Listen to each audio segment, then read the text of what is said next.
move some counters over here. Would you believe that this is actually more than enough damage? Yes! I was too in the, like, I don't know, I wasn't even really paying attention to the numbers. Just like, I'm gonna throw off all my spells, and we'll see what happens. That's the coolest thing I've done with this deck yet. Oh, man.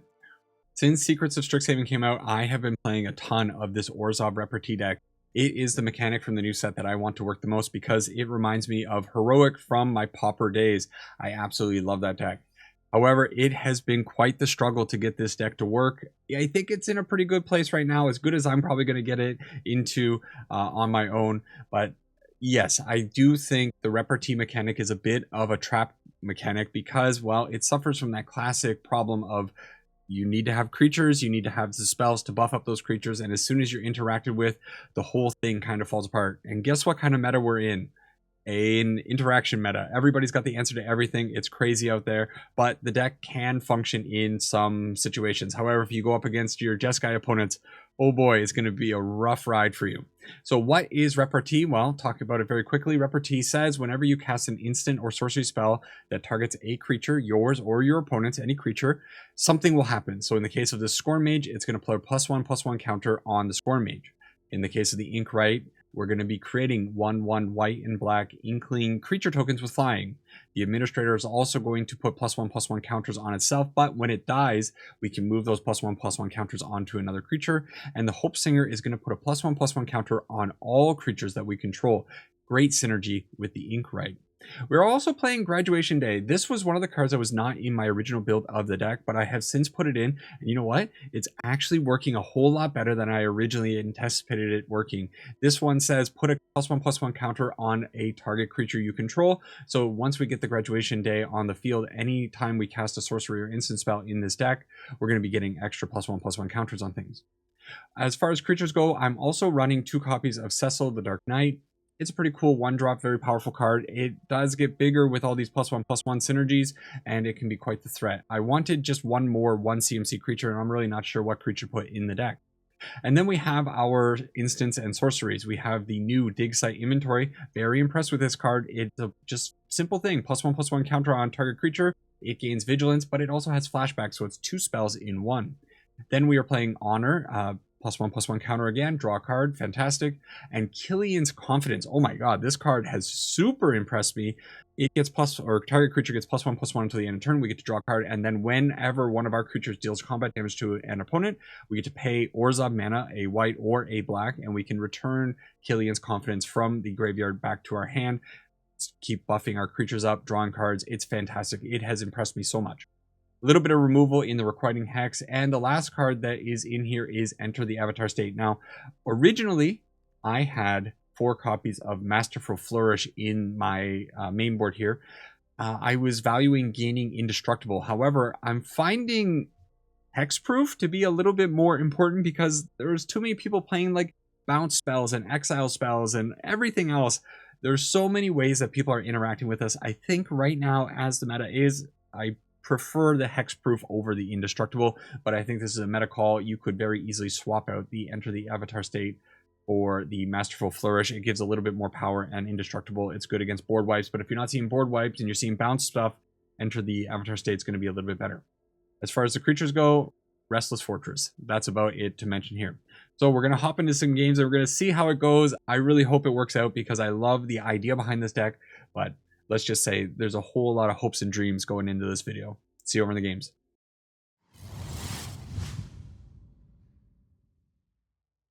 All right, time to crush with some Repartee.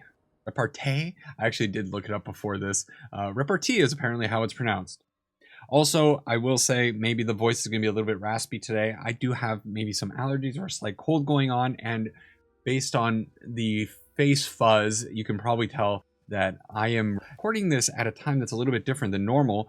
Man, I really envy the people out there who can do all of the cool video recording and whatever when they have the time. I don't have the time for it, and I hate when the releases are on the Tuesday, or in my case it is a Wednesday because I'm overseas.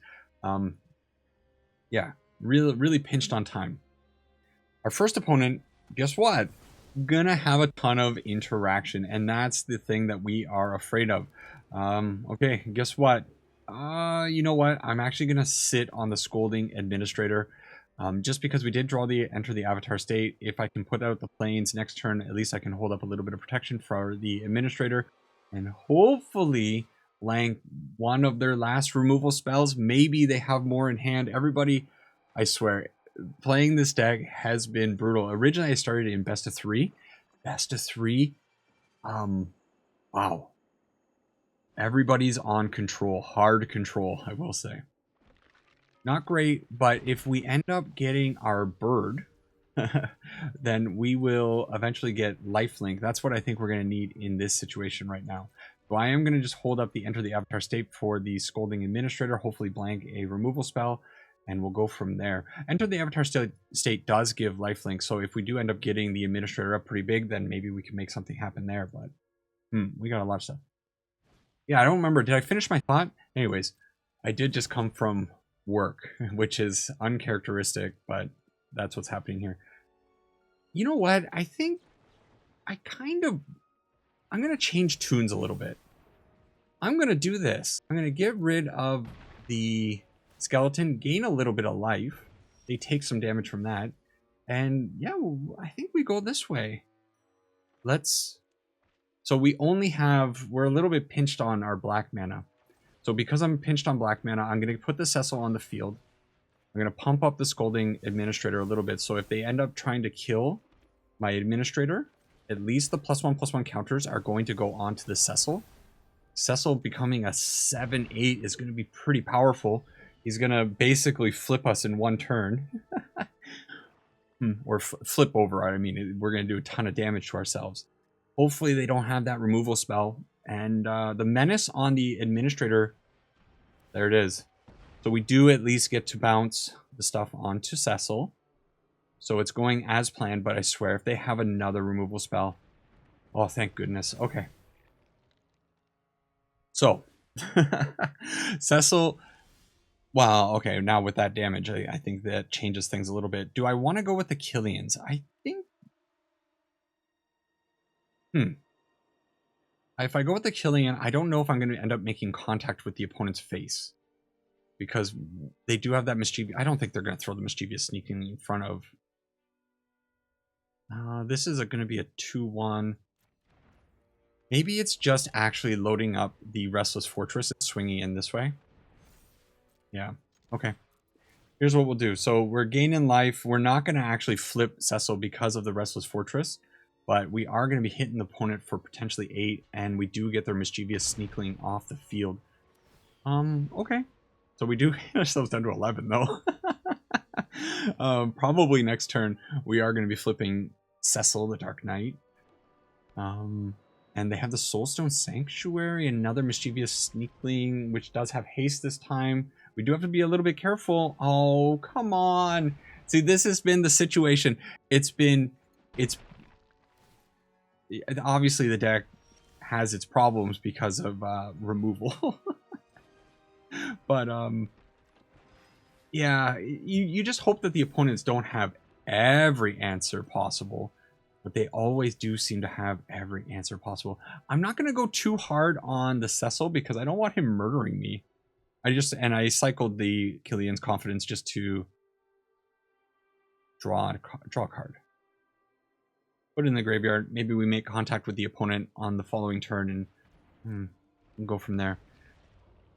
Okay, so they're going to be draining. Oh, no. Oh, no, it sucks because it's a Cecil. The Cecil is actually going to deal damage to ourselves. We flip, yeah, boom. We had no recourse. Like, no matter what we did there, we were dead. That's the story of this deck. Had the opponent not had so much removal, maybe we could have stood a better chance, but hey, I'm making this video so that all the people out there that think that Repartee is a cool mechanic don't fall into the same bitterness that I have been into.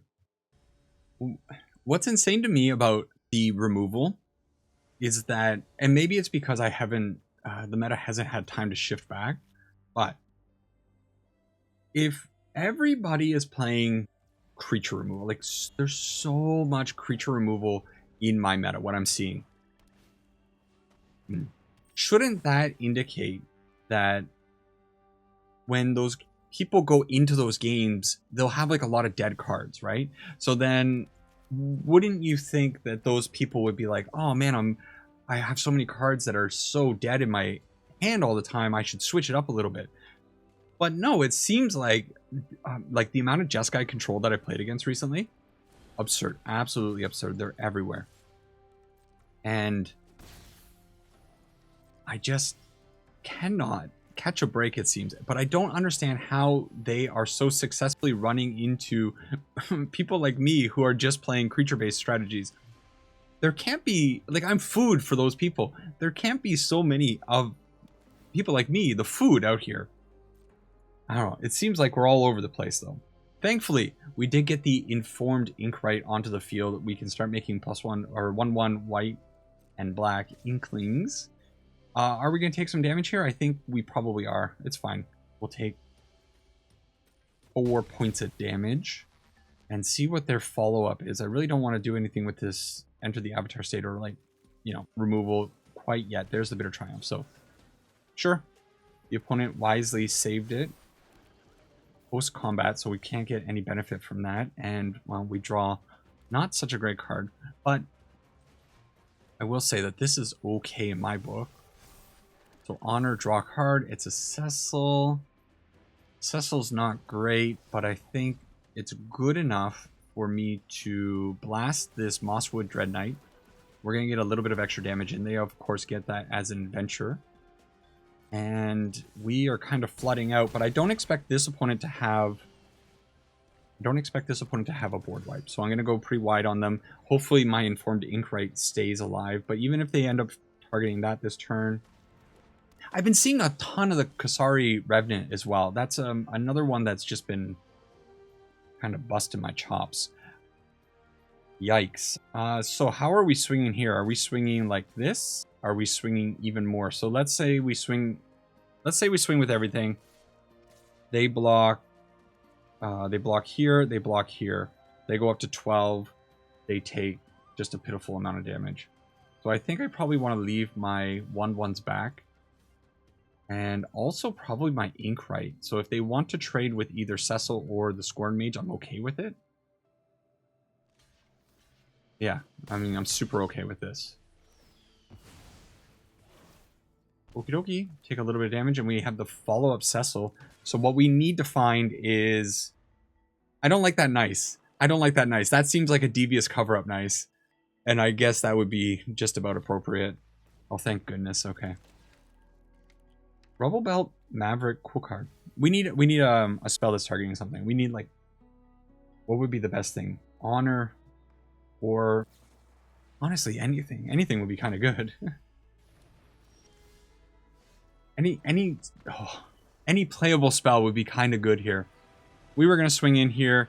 Were we flipping Cecil? I don't think we were. No, we were going to keep Cecil, or we were going to stay at 11, so Cecil wasn't going to flip over to the...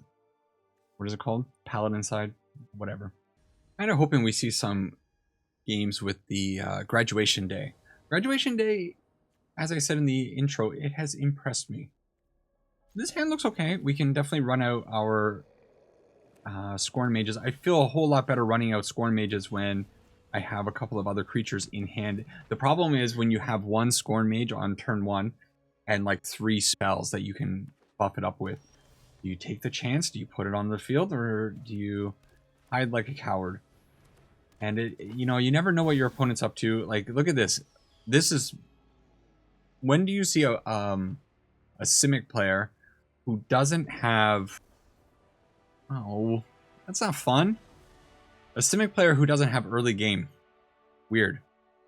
So that last opponent kept 7. They had 2 lands.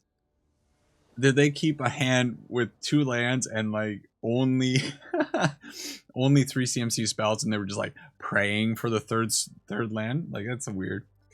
Okay, here is the hand that I was kind of talking about, where you have 1 creature, you have some spells that you can cast. What do you do? What do you do? I think I'm going to try it. I want to push this deck to its absolute limit. Also, I haven't seen Abigail's animation. What does Abigail do? Magic. Cool. Well, that's good. We do want to see one more creature. What we would love to see here is maybe the Scornmage, or not a land. Not a land. Let's go with the Shockland. It's fine. See what the opponent's up to. Do they have a flash creature? Oh boy. No, a Prismari Charm. Unexpected. Seeing this kind of mana base, I didn't think that was going to be what the opponent was going to be throwing out, but I like the art on it. Really good. Another Hopesinger. So 2 Hopesingers is pretty good. Do I think the opponent has removal for it? Yes? So maybe it's not run it out now and hold it up next turn. Like, do we want to wait one more turn and go with the enter the avatar state? Yeah, let's wait one more turn. Maybe I can kill something with this Requiting Hex. Probably not, though. Okay. Singer to the field. What have my the opponent's name is Mana, please. I like that. Man, when I see this now, I'm starting to think that the opponent is probably on. Oh man, they're probably on a board wipe, so I don't know how wide I can actually go. Maybe they're not though. Okay, maybe I'm gonna regret not putting out the Lecturing Scornmage now. I'm too much of a coward.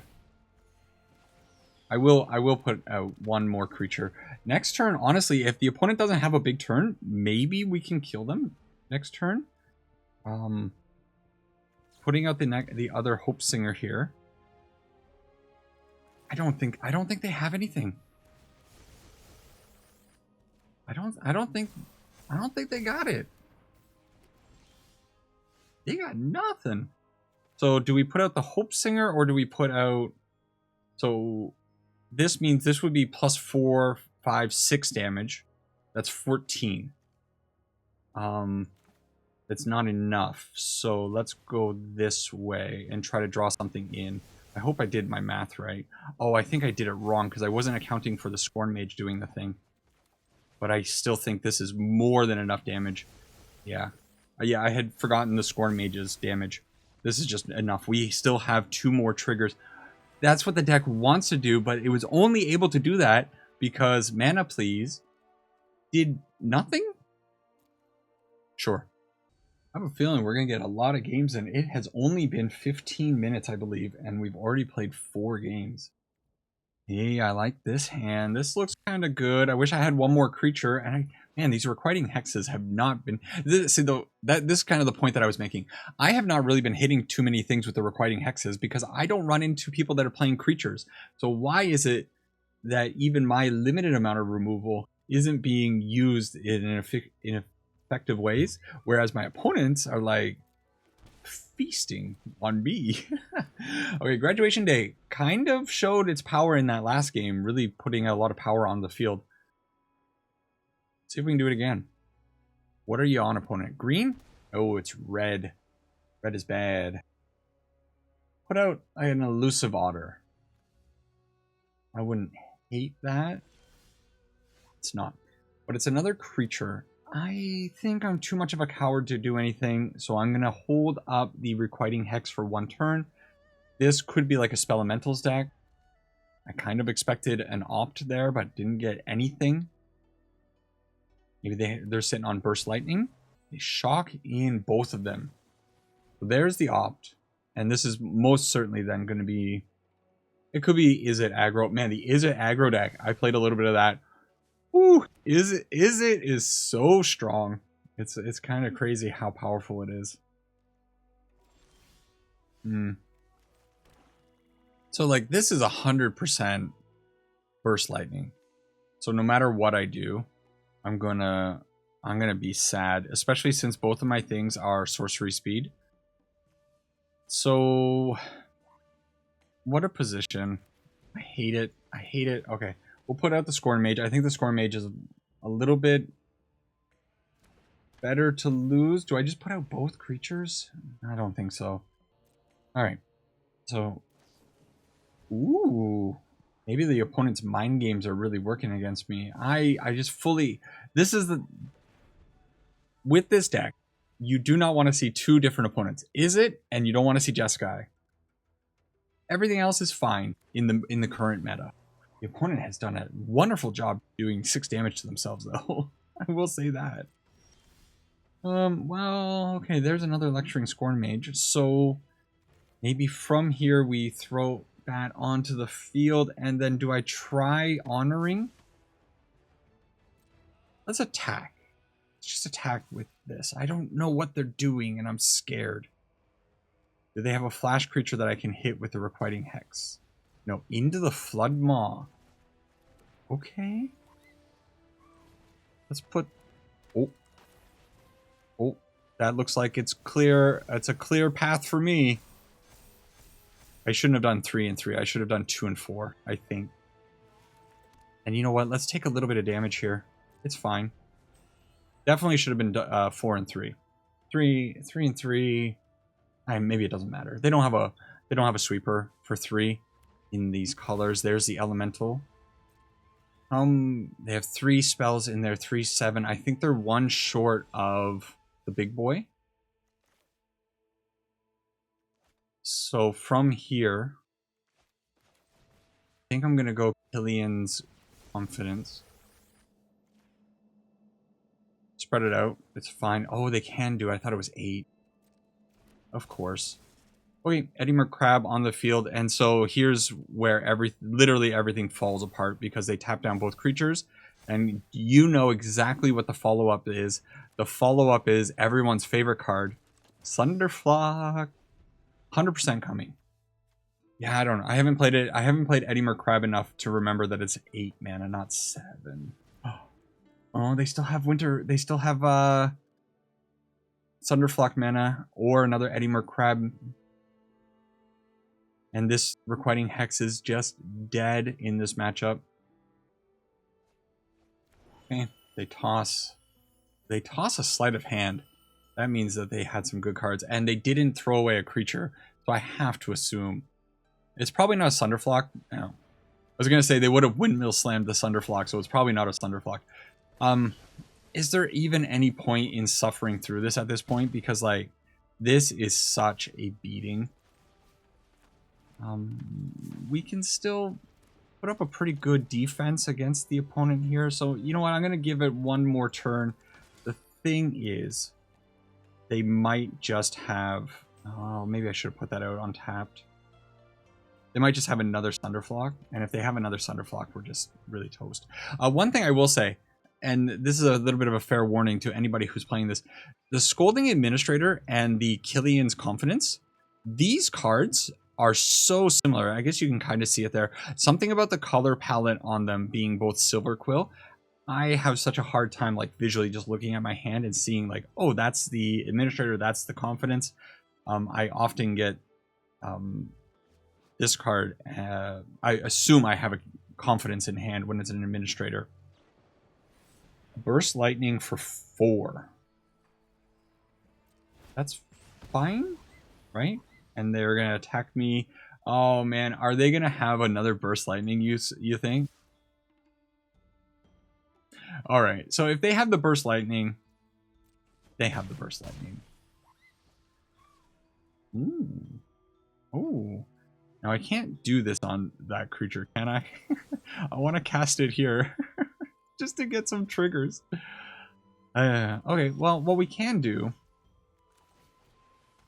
There's kind of some cool things. Like, this is kind of cool.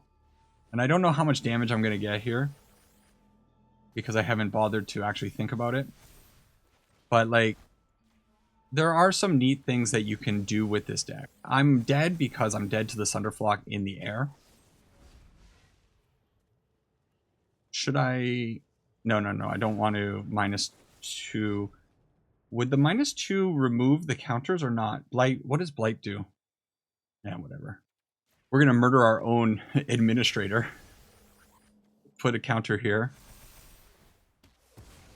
Move some counters over here. Would you believe that this is actually more than enough damage? Yes!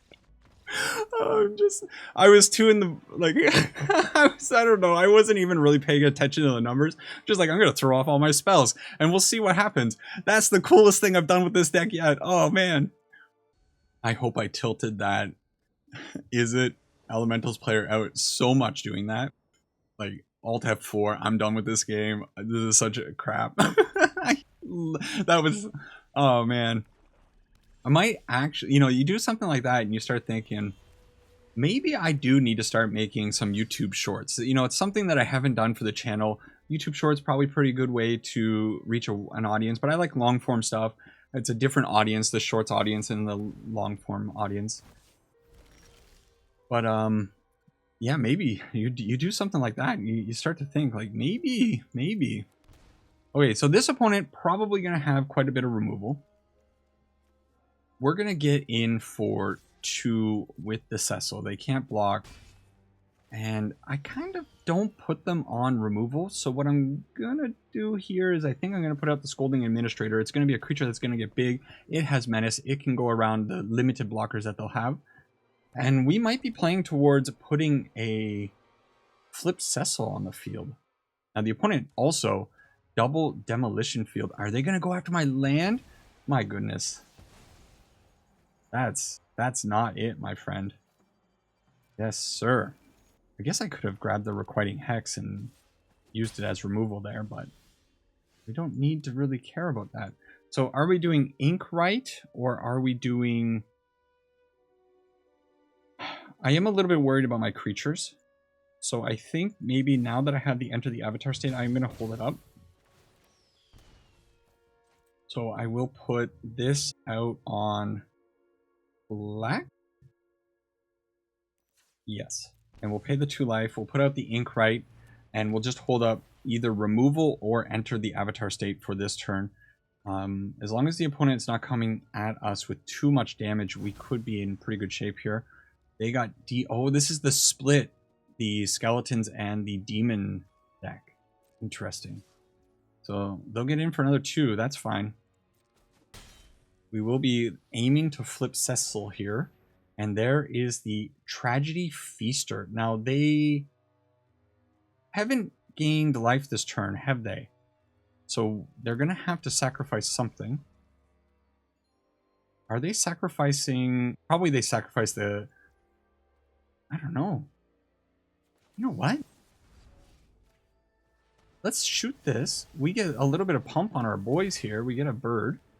And now they got to sacrifice either the land or the Case of the Stashed Skeleton. I don't hate that. But what I do hate is how vulnerable I am right now.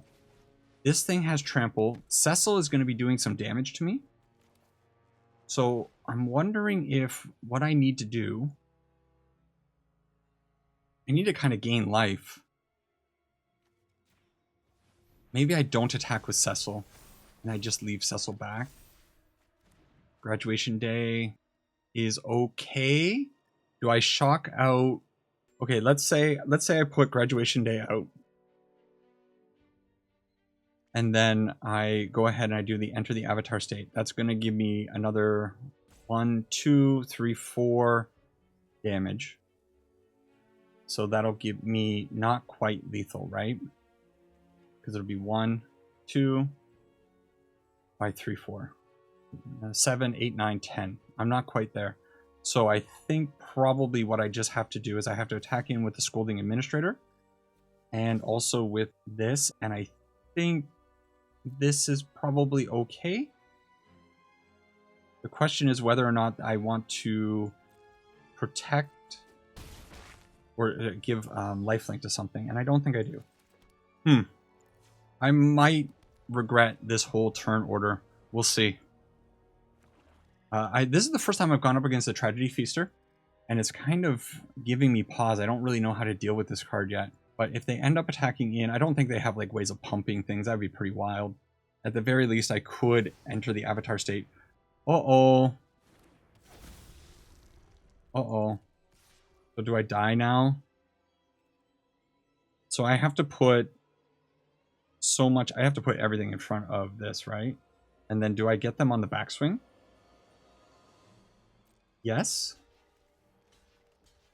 So if I do this, I'm going to be taking 0 damage. But I do take damage from that. If I do this, I'm going to take not lethal damage. Correct? 4. It'll be 3 and 3. I feel like such an idiot, man.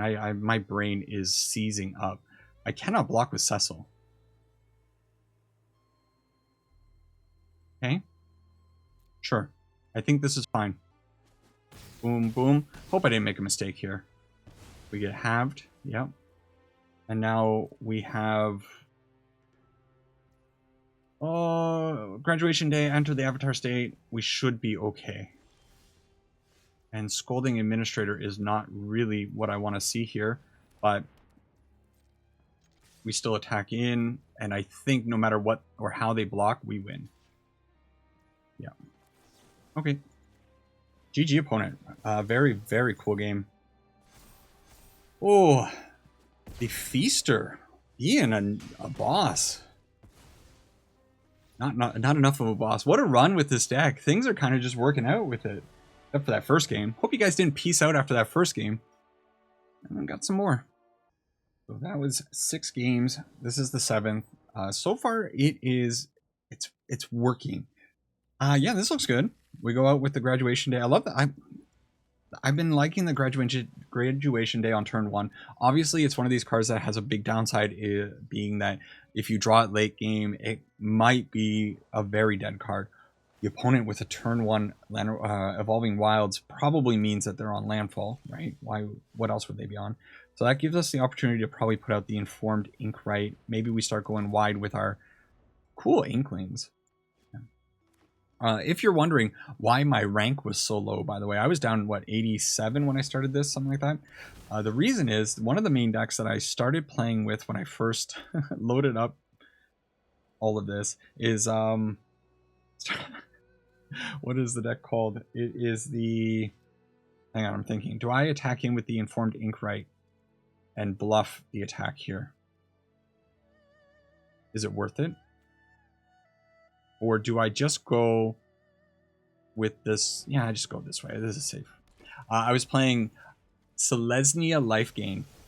And Selesnya Life Gain, playing the new enchantment, the enchantment that says something like, if you... What does it say? Whenever you gain life, you get a +1, or you get a counter on this thing. If you have 5 or more counters on this enchantment, your creatures get +3/+3. That's what it says. I cannot remember what it's called. It's something council. That card sucks. It sucks so much. I actually had, I think do I have the clip still? I'm not sure if I have the clip. I think I might. Oh, maybe I deleted it. I did delete a whole bunch of stuff. I hope I didn't. I had 4 of them on the field.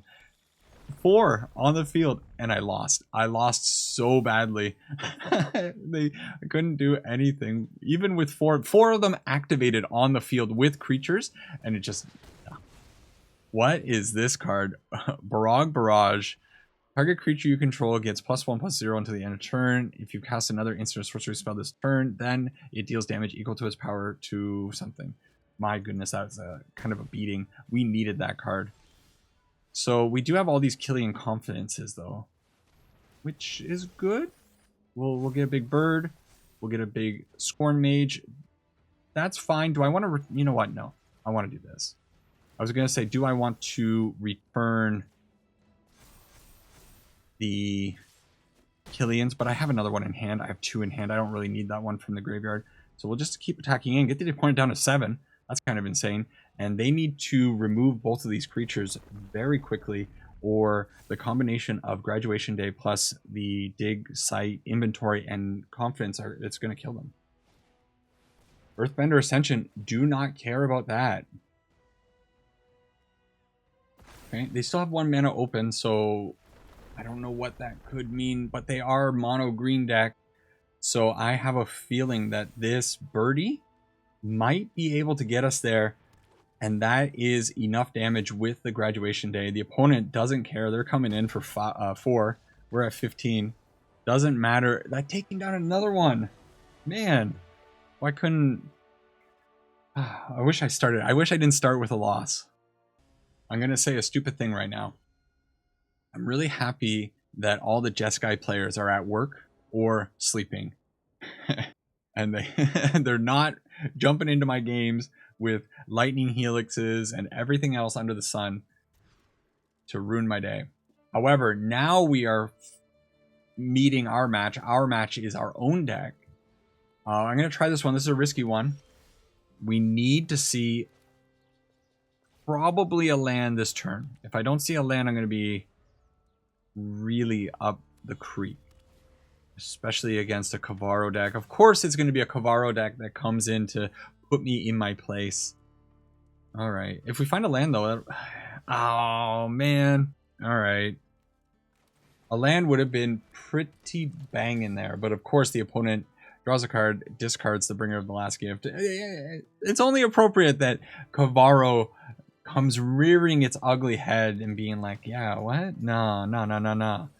You were facing regular decks? Did you forget about me? I did kind of forget about you. But at least I can say that I kept a sketchy multi-6 one-land hand, and it's not my fault. The game simply did not want me to function. We'll kill the bookworm. This game is...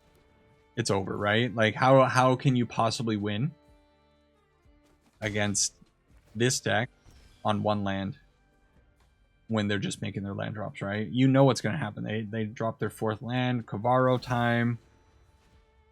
Oh, it's a bookworm. You telling me there's a chance? Telling me there's a chance. This card's cool. Although, I always have a problem with that art. When are we going to find the 3rd land or 2nd land? Not yet. This Cecil's going to get pretty swole. He's going to really be smacking me. Are you really going to kill my Cecil? All right. All right. Well, it had to go bad. We're scooping it up. They faded? No, that's not the right word. Fizzled. My poor honor, and I couldn't draw a card. Probably 2 more. Okay, let's not have the deck just lose to itself again. That's all I ask for. Opening hand means it's 1 creature. How far can we push a Scolding Administrator? We'll see. We are against otters. Not great. All right, let's put this out on black, I suppose, and we'll just put it in tapped. Conserve our life total. This opponent's probably going to be smacking us down pretty hard. We went on a pretty hot run. Now the opponents are going first. We are drawing questionable hands, and of course, we're facing off against real decks. Don't like that. Right off the bat, take 3 damage. Turn 2. So, what's my hope here? Like, do I even have a hope? Hitting the lands is good, but I think I have to honestly just run out the Scolding Administrator and pray that they don't have a Burst Lightning, which is insane because I've never seen an Izzet deck that doesn't have a Burst Lightning in here. Show me. Show me that they exist. Please. I need this. I want to go to bed happy. Already the run was fine, but it could be so much better. Oh, there's a sleight of hand. They're digging for it. If they let it through, though, this Administrator is going to be a problem. And we got the Enter the Avatar State. Wow, it was a shock. What a shock. All right. So, at least if you stuck around, and I know some of you loyal people definitely do, this is kind of what I was experiencing when I went into the video. The early builds of this deck, woo boy, struggle.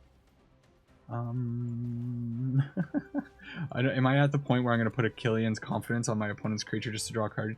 I don't know yet. Maybe.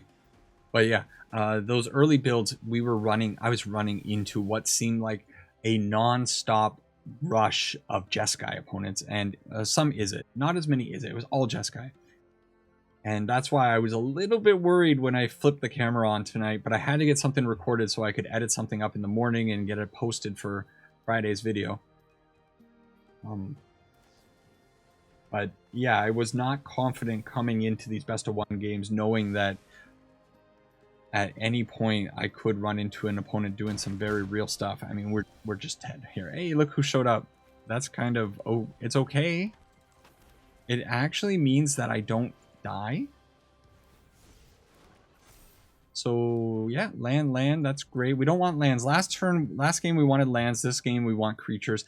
That's the problem with this deck, is that you get one side of your deck, not both sides. And the opponents always have 2 bounce offs. I've never seen an opponent not have 2 bounce offs.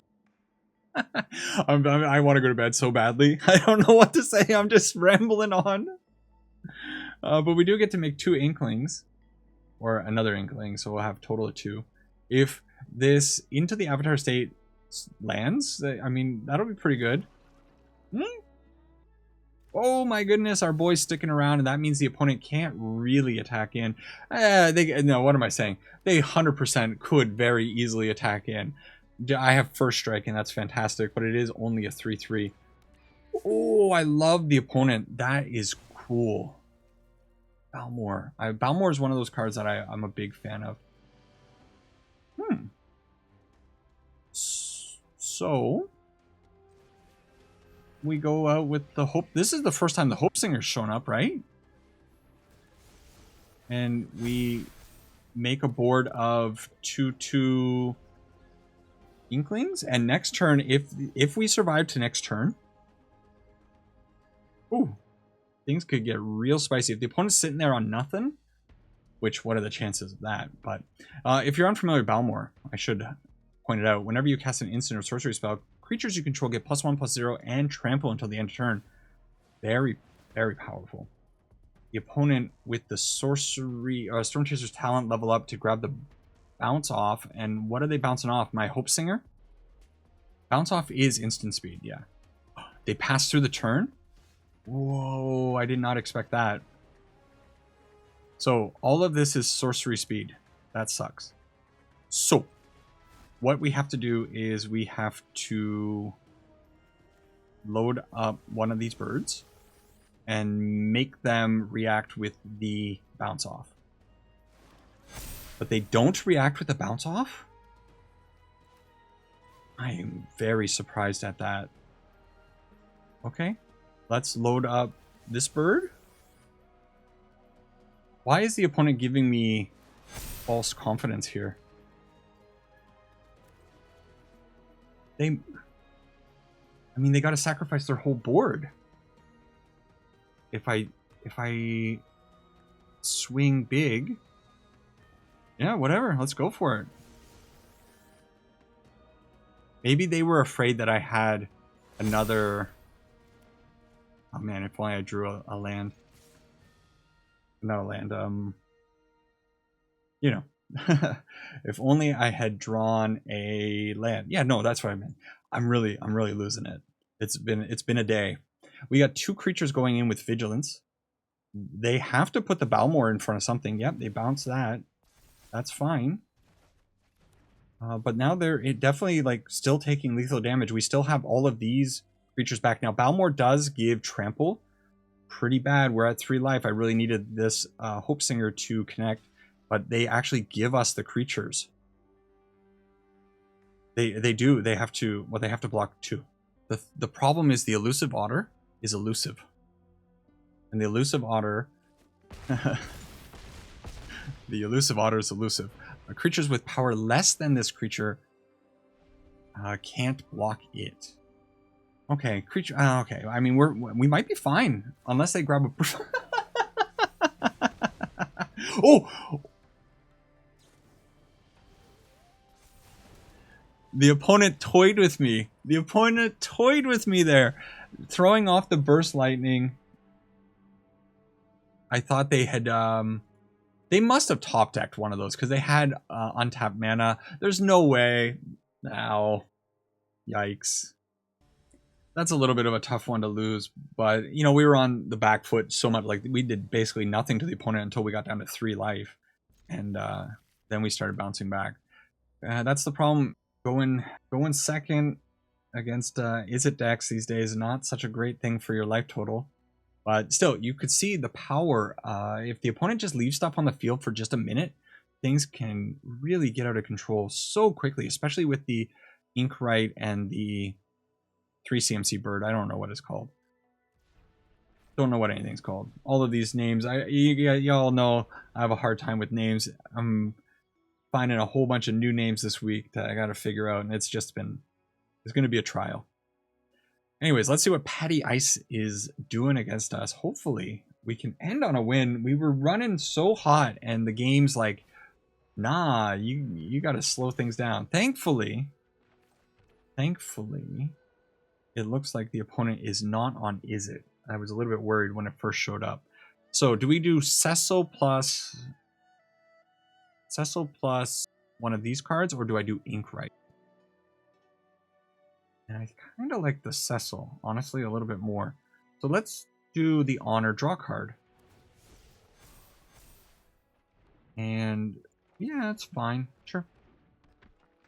Get in for 3. And then next turn, what we can do is the Informed Inkwright plus the Dig Site inventory. We'll start making Inklings right off the bat. That way, if they do have some of these decks, the artifact decks are playing the 2CMC enchantment that deals damage to something, sacrifice something, make 3/3 golem.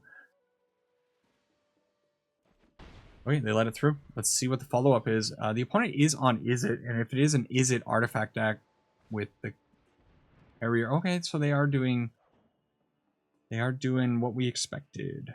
If they go in here, we just let them do the damage. We don't really care. Ooh, hello, lovely. That's going to be big later on. So, are we loading up Cecil? Yeah. Both of them get a little bit bigger, and they both go in. So if they want to double block on one of these creatures to get rid of it, I will happily 2-for-1 them. If they just want to let it through, take 7 damage. Thing is, like, we do have Dig Site. This card, again, love this card. If you're going to be playing Repartee, you do have to run your Dig Site inventory. I think it is a fantastic card. It just does so much for this deck. It was definitely custom made for what we're doing.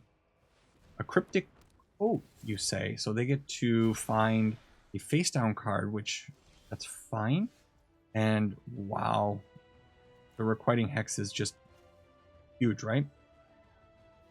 So what do? We murder the Chrome Dome. We Dig Site onto the bird or the Informed Inkwright. I mean, they have to block so much, right? And then we still have the Enter the Enigma. What is Enter the Enigma? That's a thing, right? Enter the Avatar State. Depending on how they block here, we might be able to get a cheeky win with the Scornmage, but yeah, okay. Sure. And it's all up to the opponent to have a sweeper here. We do have the Hexproof held back, so I think we're going to be okay to finish on a win against an opponent playing something a little bit unique. Show me something crazy. Maybe they do have a way of dealing 6 damage to the entire board, and in that case, I will, hats off to you, opponent. That's a cool land. I like that one a lot. Playing mismatching islands, though. All right.